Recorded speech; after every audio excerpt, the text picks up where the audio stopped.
I'm Debbie Godfrey, and this is the Positive Parenting Pep Talks podcast.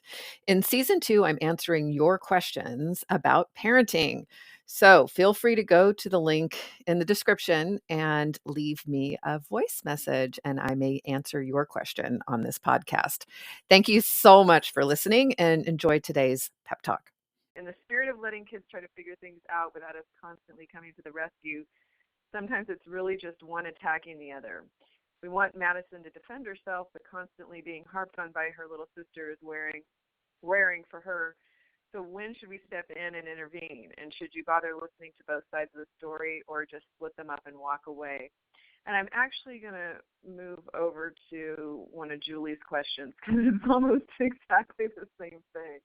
I'm trying to figure out how to implement. I like what you said about, let's see, Okay, so here it is. My second child keeps physically harassing his younger brother, not in a dangerous way, but more annoying, pesky, where sometimes his younger brother is injured slightly. I've tried different ideas, including quietly smiling, shaking my head, requesting politely, using I statements. I mean, you've done everything, Julie, for this one. And even walking in the room and gesturing for him to move away. They all temporarily get him to stop, but then he resumes. I've given him his favorite kind of attention today and other things, and then he gets antsy, and it seems like maybe boredom might be one of the reasons that he goes and bops his brother.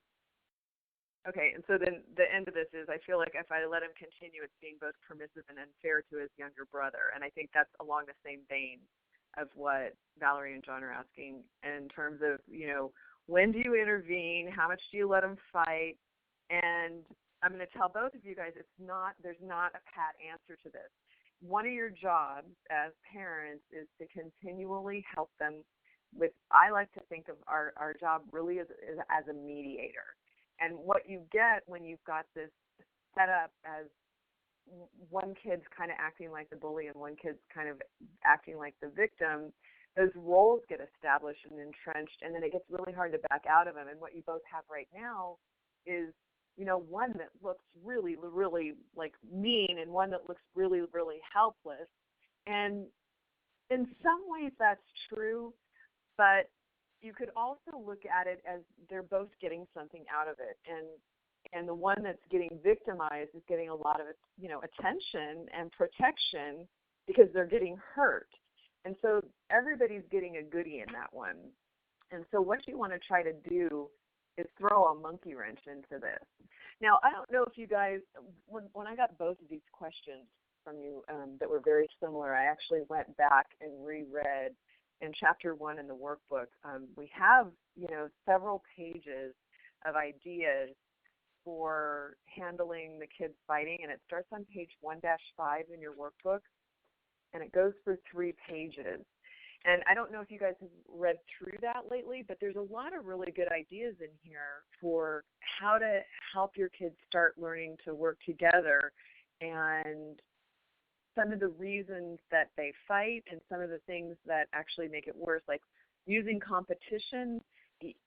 Sometimes it seems like that would help get them motivated, but really it usually provokes more fighting and like a win-lose situation. And so it's really not that helpful. And another one on here, forcing them to share. Maybe one of these kids isn't getting enough of their own space or their own time or whatever. And I think it was Julie's question that mentioned trying to separate them. And I think I did that a lot too with my kids that were always together and always, it seemed like they were sick of each other a lot. So I think that is an important one that, if you notice they're getting real edgy and picking on each other, it's like, wow, it looks like the two of you, really need your own space and your own time. Why don't you guys take a break from each other for a while and do your own thing and see if you can get them to kind of separate themselves and actually get to the point where they miss each other so they want to play together again. But then, like I said, go back to these pages and read through some of the things. I really like on page 1-6, there's a whole list of ideas like demonstrating self-control. It says teach your child to breathe through his nose and in through his nose and out through his mouth. Show them how to take turns and trade. Like, how about if when he has your toy How about if you guys talk about how you can trade this for that, or each play with it for a certain amount of time, and here's a timer. You guys can set the timer. And then teaching empathy. How do you think your sister feels? How do you think your brother feels? That's part of your mediating job, is you getting them to talk to each other. And remember, I'm sure I talked about this when we did the kids fighting originally. It's like, really get them talking to each other. So when one of the kids comes to you and says, Mom, Madison did this or whatever, it's like, it sounds like you need to handle that with Madison. Tell her what you feel, that you direct them to talk to each other instead of getting yourself kind of triangulated into the thing. Then again, on page 1-7, it goes through the steps again of creating a win-win negotiation with the kids.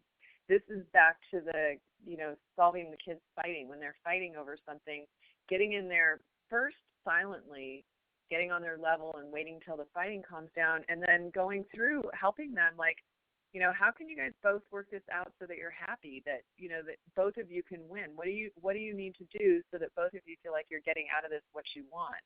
And then acknowledge them.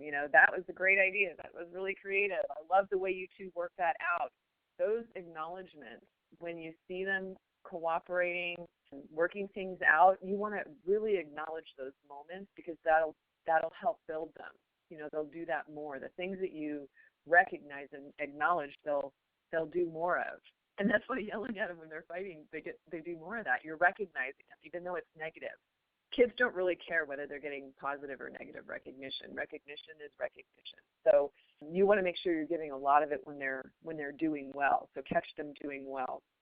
That, again, was something else from the building self-esteem portion of the class. So I would say for both of you guys on this kids fighting stuff, just go back and review this. If you haven't gotten the book Siblings Without Rivalry by Faber and Najlish, I'd strongly recommend getting that at some point. And they do have it, I believe they have that on audiobook these days as well. But that is just kind of a saving. I wonder how they do it on audiobook, because it's a bunch of cartoons. Maybe don't get the audiobook. Make sure you get the regular one, because they have all these little cartoons in it that show, don't do it this way, do it this way. And it's just really, it seems really, really helpful when they give you both examples. I mean, you can really recognize the kind of not the way to do it, and then they show you, what you can do instead. And I like, one of the things that sticks out for me from that book was the way they say, just have a commentary on what's going on. So when your two kids are fighting, and I know, Julie, one of your biggest questions was, when do I intervene? And so you might just speak that. When you see them fighting and you're in that moment of not sure, then, say, I see two kids and a fight coming on, and I'm feeling like I'm going to have to get in the middle. And so, and just start making observations. One kid looks like he wants to be left alone, and one kid looks like he wants to get in the other kid's face, or whatever you see happening, just start making a commentary on it. Non-judgmental, and I think that's the key here, you guys, is to not be judge, jury, and executioner. To come in as mediator, where you're just noticing, making comments, you're giving words to things, and there's no judgment. Remember, it takes two to fight. Most of the time, the one who is the victim is doing something behind our backs before we see that will instigate the fight. They're egging them on in some way. Nobody's innocent. It takes two people to fight. So you have to remember that with your fighters. The ones that are the victims, a lot of times they're selling out. They're just trying to keep the peace. That's kind of why they let themselves be bullied. They just don't want to, fight, and they just want to keep the peace. So what they're doing is selling out on their own needs. So that's the other thing you can do, is help that victim child say, don't sell out on yourself. If your brother's pushing you around, or if he's doing this or he's doing that, you need to stick up for yourself. Do you want me to help you figure out ways to do that? And talk to that child. And I would even go so far as to role model or role play a fight. So pretend like you're the sibling that picks on them, okay? And pick on them. and let that child respond, and just play the game. Like, let's play the game. I'll be your sister and you be you, and let's just play this game. And I want you to really watch what happens when you pick on her and notice your feelings. And a lot of times what happens is the victim, the way that they're reacting or responding to the bully is egging the bully on more. And so if you see anything that you can see makes you feel like you want to get in there and really tease her or fight with her, tell her what that is. I notice when I start picking on you like your sister does, you start giggling. And that actually feels like engagement to me, like I want to play more. So maybe what you could do instead is, stand up tall and strong and get in my face and say, stop it, or I don't want you to do that. And then let her practice that with you. So actually role play her sticking up for herself or him sticking up for himself and teach him or her the skills to take care of themselves, because they're going to need to learn this. And that's what they're missing if you keep rescuing them. And again, I think that's both of your questions have that, that torture of when do we step in? I know we want them to work this out, but it's so hard to watch them get bullied. Have faith. They're strong people inside, and they'll come through, and you just encourage them and you help give them some skills. And I think you guys will see improvement, and the fighting's never going to stop.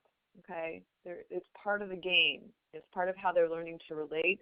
But I think you'll start feeling more effective in helping them with tools and communication skills and negotiation skills, so that it won't drive you so crazy as time goes on. Thank you for listening to today's Positive Parenting Pep Talks podcast. If you're into season 2 and you're listening to all these great questions that the parents have and answers and ideas for what to do in all these different situations with your kids, please help us out. Like, share, subscribe, and especially leave us a positive review. All of that helps the podcast grow, and I really appreciate it. Thanks again for being here, and happy parenting.